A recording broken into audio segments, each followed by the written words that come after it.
বন্দ্যোপাধ্যায় নামটা শুনলেই প্রথমেই আমাদের মাথায় আসে বর্ণপরিচয়, আমাদের বর্ণ চেনার প্রথম পদক।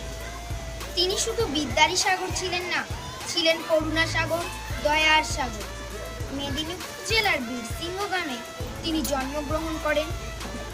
ছোটবেলা থেকেই তিনি খুব মেধাবী ছিলেন।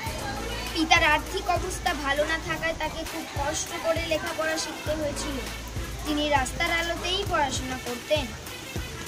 সংস্কৃত কলেজ থেকে তিনি বিদ্যাসাগর উপাধি লাভ করেন। লেখাপড়া শেষ করে তিনি চাকরিতে যোগ দেন।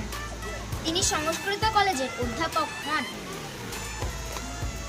তাঁর রচিত কথামালা, সীতার বনবাস, বোধোদয় বেদপ্রিয়। তিনি খুব তেজস্বী পুরুষ ছিলেন। তিনি বিধবা বিবাহ প্রচলন করার জন্য আন্দোলন করেছিলেন।